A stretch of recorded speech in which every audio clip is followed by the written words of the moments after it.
Falar um pouco mais sobre esse comportamento de Donald Trump, que acabou levando o ouro e a prata a baterem preços recordes nessa segunda-feira. Pois é. Para entender mais sobre essa situação, eu converso agora com a Patrícia Palomo, que já está aqui comigo. Patrícia Palomo, que é economista na Aral Consultoria e especialista também em educação financeira. Patrícia, bom dia para você, querida.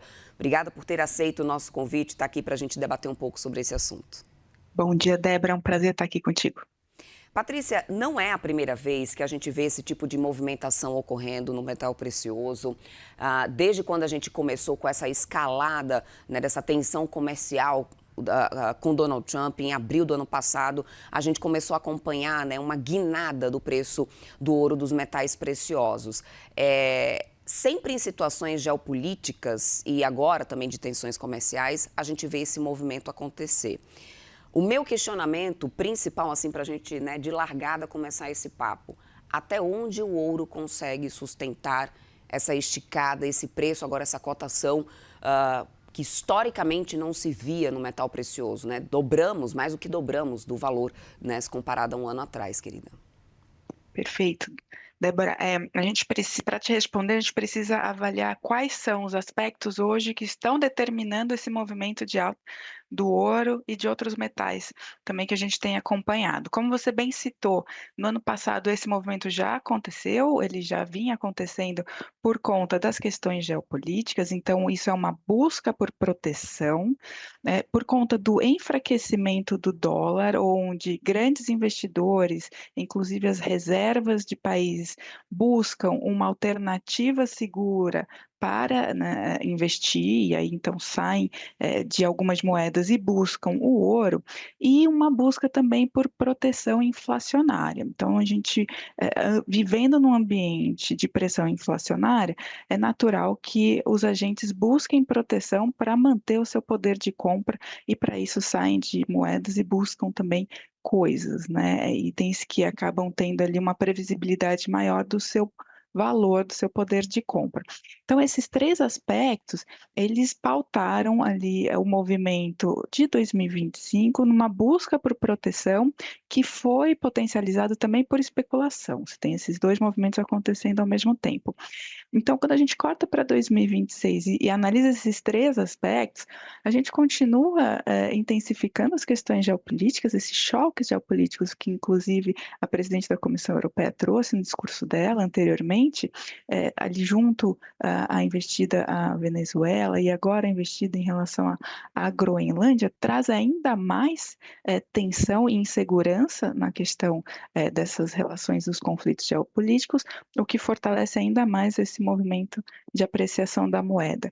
A retaliação em tarifas, ela cria um ambiente mais inflacionário global, então reforça esse outro aspecto de proteção inflacionária que também tende ali a potencializar a alta dos metais. E se a gente perceber ali a retaliação da Europa em relação à economia norte-americana como uma forma de garantir essa independência europeia, que a Ursula trouxe no discurso dela, a gente pode pensar também que esses movimentos podem enfraquecer ainda mais a moeda norte-americana, o que fortaleceria também ainda mais o movimento de subida do ouro. Então, né, de forma bem objetiva, a gente não vê nenhuma dessas 3 questões sendo arrefecidas, de forma que o ouro deve continuar tendo esse movimento de alta, enquanto essas variáveis continuarem com esse tipo de comportamento. Agora, falando mais sobre fluxo e posicionamento, para entender quem está comprando tanto esse ouro, né, Patrícia? Como você muito bem pontuou, parte desse movimento a gente vê de um trade de manchetes mesmo, né? De uma reação também muito especulativa das coisas que têm acontecido. Mas também tem aqueles posicionamentos de longo prazo, até porque desde o ano passado a gente também tem acompanhado bancos centrais aumentando as suas reservas em ouro, por exemplo. Então, quais indícios que a gente pode usar agora para poder separar, né? O que é compra de hedge mesmo, institucional, e o que é compra de manada mesmo, né? Do varejo, desse trade de manchete? De fato, o grosso do movimento ele é dos investidores que a gente chama institucional. que são esses investidores que procuram proteção, procuram uma reserva de valor para apagar a sua liquidez. Naturalmente, se você percebe, né, imagina que o mercado ele antecipa essa expectativa, se você percebe que existe esse movimento por busca de maior proteção, é natural que se espere um aumento do preço dos ativos que oferecem essa proteção. E isso faz com que as posições de especulação ocorram e intensifiquem esse movimento. Então, o que a gente percebe de sinal no mercado que mostra esse movimento de manada, como você comentou, né? Olhar para as outras moedas, desculpa, para os outros metais preciosos também que possuem, que estão apresentando uma dinâmica similar de valorização intensa no último ano e principalmente agora também em 2026. Os dados da Quantum, que é uma plataforma de dados financeiros, mostram que outros metais também estão trazendo tendo essa mesma perspectiva, né, de comportamento, e a gente consegue estimar a correlação, que é uma medida estatística que mostra, né, como que o preço desses metais caminham em termos ali de movimentos, e a gente vê a prata sendo um movimento também muito importante, né, de Uhum. valorização. Ela tem uma correlação relativamente alta com o ouro, embora ela não tenha não seja um substituto perfeito.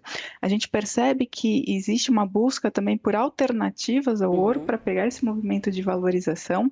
E isso é muito mais característico desse movimento que você trouxe, né, de buscar essa mesma onda em outros ativos similares do que Uhum. necessariamente os investidores institucionais. Uhum. Então, acho que a gente consegue olhar para tanto a prata, o cobre também está tendo um Uhum. movimento similar, embora ele tenha uma correlação menor com o movimento do ouro, mas você percebe que outros mercados similares eles estão tendo movimentos parecidos e aí é um investidor que tem buscado essa Uhum. onda, né, essa valorização por conta de busca de proteção. Mas em termos clássicos, de forma para proteção, esses não são os ativos mais buscados pelos investidores institucionais, que realmente acabam tendo uma gama menor de ativos Uhum. elegíveis, né, para seus investimentos. Patrícia, mas aí quando a gente tem uma valorização tão grande como essa que a gente tem acompanhado, o risco também de correção, ele proporcionalmente ele vai aumentando. E aí eu quero entender qual que pode ser um gatilho de derrubada, talvez, dessa cotação do ouro. Vamos supor que Donald Trump, até porque a gente está falando de, né, uma gestão que a gente não tem nenhuma previsibilidade, muito menos econômica. Se Donald Trump recua, né, nesse momento, faça um acordo, por exemplo, ou vários acordos, ou a corte americana julgue como, né, irregular as tarifas, que está para poder sair esse julgamento.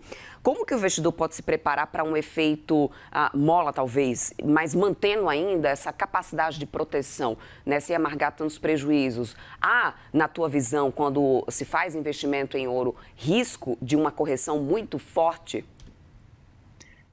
Débora, sim, você tem ali gatilhos de reversão desse movimento. A gente citou aqui três aspectos que estão impulsionando o preço do ouro, e se esses aspectos eles forem revertidos, de fato a gente pode ter uma correção importante no sentido contrário. Então, se as tarifas forem ali retiradas ou diminuídas ou otimizadas, se a gente perceber uma dinâmica inflacionária mais positiva, né, mais ali com os preços reagindo e abrindo espaço para uma queda maior de juros, né, do que está sendo precificado. Então, você tem sim gatilhos econômicos e políticos, financeiros que podem reverter essa dinâmica. Não parece ser o caso no curto prazo, frente ao que a gente vem escutando tanto do governo norte-americano quanto agora, né, da Comissão Europeia. A gente percebe ali um endurecimento, inclusive, do discursos. Mas você pode ter ali, como você comentou, é imprevisível, você pode ter alguma reversão nesse sentido, o que faria ali com que o preço tivesse uma correção importante. Então, para manter a função de proteção do ouro na carteira, é muito importante que a dimensão o tamanho dessa posição ela esteja adequada. Então, se você está usando isso para hedge, o hedge ele tem um tamanho ideal dentro de um portfólio. O importante é que não se expanda, não se aumente essa exposição de forma até passiva, porque se a posição vai se valorizando, ela naturalmente ganha mais espaço dentro do portfólio.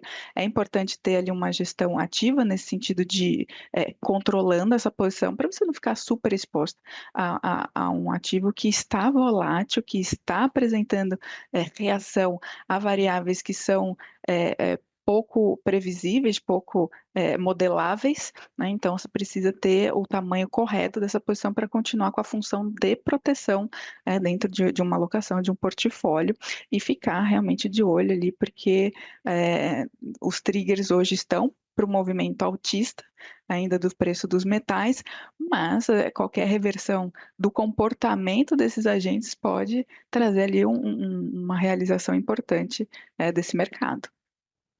Minha querida, muito obrigada, Patrícia Palomo. Conversamos aqui com a Patrícia, que é economista na Aral Consultoria, especialista em educação financeira. Obrigada pelo seu tempo, por participar aqui com a gente. Boa semana para você, até uma próxima. Até uma próxima, gente. Tchau, tchau. Até mais.